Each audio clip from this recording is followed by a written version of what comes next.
All right, with all of this cold weather, snow, and this Arctic blast a lot of us are going through right now, I thought I needed to share 4 of my most favorite cozy soup recipes.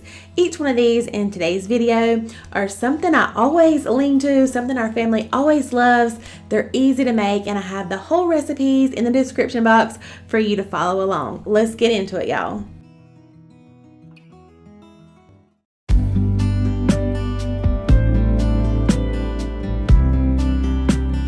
Alright, so we're just going to start by getting 2 tablespoons of butter melting in a large pot.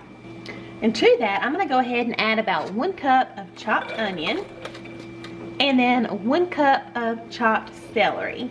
We're just going to let that butter melt down, and we're going to let that onion and celery saute for just a couple minutes. Now we're just going to dump in 4 cups of chicken broth. I have about 4 pounds of yellow golden potatoes, and I just scrubbed mine really good, and I like to leave the skin on these. It's super soft, and plus it just makes it real easy. So while that's coming up to a boil, I'm gonna go chop up my potatoes. All right, my broth is boiling, so now I'm just gonna bring over those potatoes and gently put them into the pot. That's a lot of potatoes. All right, we're just gonna bring that back up to a boil. Let them cook about 20 or 25 minutes until they get nice and tender. We'll go from there. I may add a little bit more broth. I've never made this recipe, so I'm not sure if I'll need to yet, but I'm gonna follow the recipe until I think I need to change something up. So let's get these potatoes tender. Alrighty, my potatoes are starting to get really soft. So now we're gonna add 1 can of the whole kernel southwestern corn. It has poblano and red peppers in there. And I did drain that. And also we're gonna add 1 small can of green chilies. And I am not gonna drain that one. I'm gonna give that a nice stir. It's pretty thick, but we are gonna add some milk along with that odd ingredient, odd to me anyway, here in just a second. But I can always add a little milk or more broth if I need to. But for now, we're just gonna bring that back up to a boil. So now I have about 2 cups of milk here in just a little bowl, and we're gonna whisk in 1 packet of this Pioneer Country Gravy Mix. Some of y'all probably have seen this recipe. I Googled it just to see if there was more recipes like this, and sure enough, there are. But I had never seen a recipe other than like biscuits and gravy, or, you know, country fried chicken or something like that, with a packet of gravy mix in it. So I saw it and I had to make it. I'm just gonna get this whisked up really well. All right, so next we're just gonna pour in that gravy and milk mixture. There we go, that definitely loosened it up. I'm glad I didn't add any more broth, because this is looking like the perfect chowder consistency. This is looking so good and so easy. All right, the last thing we're gonna add, I have some Fiesta cheese. The recipe calls for processed Mexican cheese. I'm not sure if they mean like a cojita cheese, or I don't know what else that would be. So I just went with the Fiesta blend. This is the 8-ounce bag, so I'm gonna use about half this bag. Give it 1 more little stir. I'll pop the lid on, let it sit about 5 more minutes, and it will be ready. And this is looking delicious and super, super easy. All right, I plated up that chowder. I put a little bit of extra cheese on the top. It looks so good. We've all tried it. And we're actually having tacos tonight because I wasn't sure how the kids would like it. It's a perfect rainy night, perfect Tuesday for Taco Tuesday, and a little Tex-Mex chowder. Really good. You can taste all the peppers in there. It doesn't taste like overly heavy either, which is really good. All right, y'all give this one a try. Next up is a recipe I've had pinned for a couple months. I've been so excited to try it. We're finally getting some cool days here, and it is a creamy Cajun chicken pasta soup. I saw a couple recipes on Pinterest, like I said, but I'm kind of doing my own little variation. Let me show you how we're gonna make it. So I'm gonna be using my Dutch oven for this. So first, I'm just gonna heat up about 2 tablespoons of butter. And to that, we're gonna add half a cup of chopped onion. We're just gonna let this saute about 5 or 10 minutes. We've been sauteing about 5 minutes. We're starting to get a little color on our onions. So next we're gonna add in our seasonings. Of course, I'll have the typed out recipe down below so you can easily follow along. But this is half a tablespoon of paprika, half a teaspoon oregano, half a teaspoon garlic powder, half a teaspoon of thyme, 1/4 teaspoon of salt, 1/4 teaspoon of white pepper, and 1/4 teaspoon of cayenne. And this is what makes up our Cajun seasoning blend. We're gonna dump that right in. And I also have about 2 tablespoons of garlic over here. We're gonna add that in as well. We're just gonna let this saute another minute or 2 so our garlic does not burn. But we are gonna get all these flavors opened up in here. My mouth is already watering. This is like the most perfect warm and cozy soup for right now, or for fall and winter. This smells delicious, y'all. I wish we had smell-o-vision. All right, I'm gonna go ahead and turn the heat off. Next, we're gonna add in 1 can of Rotel. Again, this is just the great value. It's the same thing. I like to use the mild though, especially in something that's already kind of spicy, because the regular Rotel can be pretty spicy. So I always make sure to grab the mild kind. But of course, if you want more spice, go with the regular. Next, I'm going in with about 4 cups of chicken broth. Next, I have 1 cup of heavy cream. All right, I'm just gonna kind of whisk that around a little bit, try to get everything incorporated. All right, I'm gonna get my heat back on, and I'm actually just gonna bring this up to a simmer. All right, we're starting to simmer a little bit. I'm gonna turn it back down. I have about 1 cup of ditalini pasta, and you could really use any kind of pasta that you want, but since this is a Cajun chicken pasta soup, I thought it would be good to use these little ditalini pasta pieces because they're small. And this is what one of the recipes I saw that I'm kind of gaining some inspiration from. It's what they used. So we're just gonna let our pasta cook. Should take about 10 to 15 minutes. All right, our pasta is gonna continue to cook, but now we're gonna go ahead and add our rotisserie chicken. Let me grab it over here. And really this part you can add as much as you want. I probably have 1.5 cups to 2 cups over here. We're just gonna add it right in. And as our pasta continues to cook, our chicken will heat up along with everything else. Just stir it in there, and y'all, this already looks delicious. Looks so good, and this is a nice little change up from just your regular chicken noodle soup or Cajun chicken pasta. Kind of get to have both of best of both worlds. Next part is optional. Add just a little sprinkle of cheese and some chopped green onion. I think this looks delicious. You could serve it up with some French bread or any kind of bread for dipping. Perfect little fall and winter soup.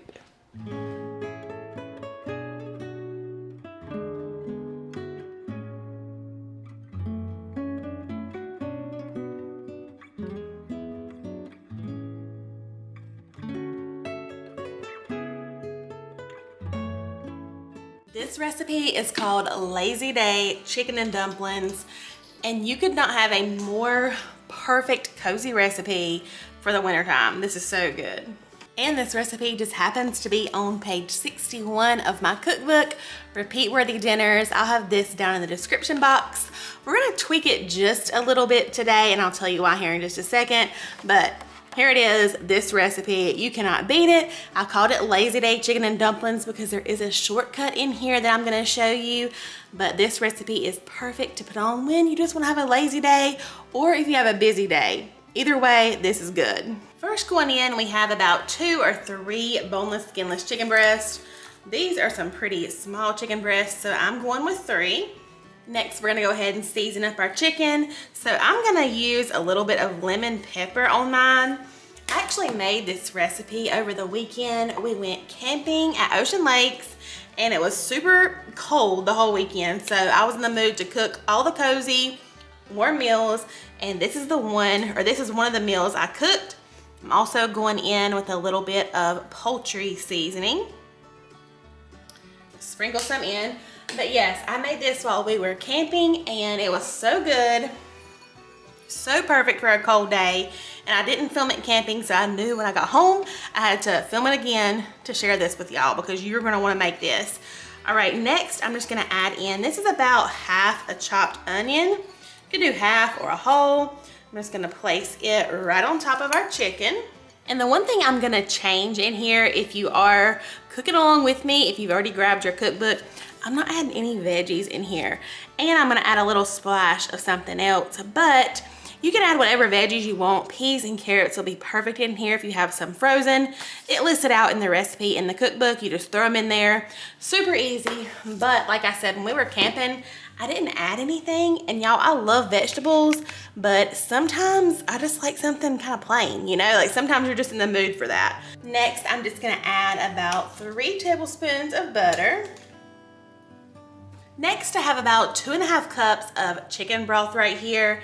And I also have 2 cans of cream of chicken soup. I'm actually gonna mix my cream of chicken soup into my broth. It's just a little bit easier to kind of pour over everything, but my recipe in my cookbook calls for cream of chicken and cream of celery. Either one is fine. All right, again, we're just adding 2.5 cups of chicken broth and 2 cans of cream of chicken. Just gonna pour that over top.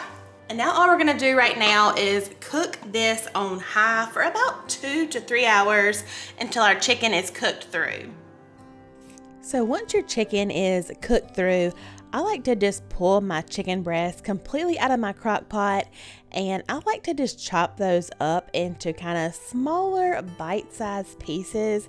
I know a lot of people will say, Jen, you could just shred it up in your crock pot using 2 forks or even a mixer, but for this particular recipe, I'd rather have bite-sized pieces than like shreds of chicken, if that makes sense. But whatever your preference is, go ahead and do that and pop it back into your slow cooker.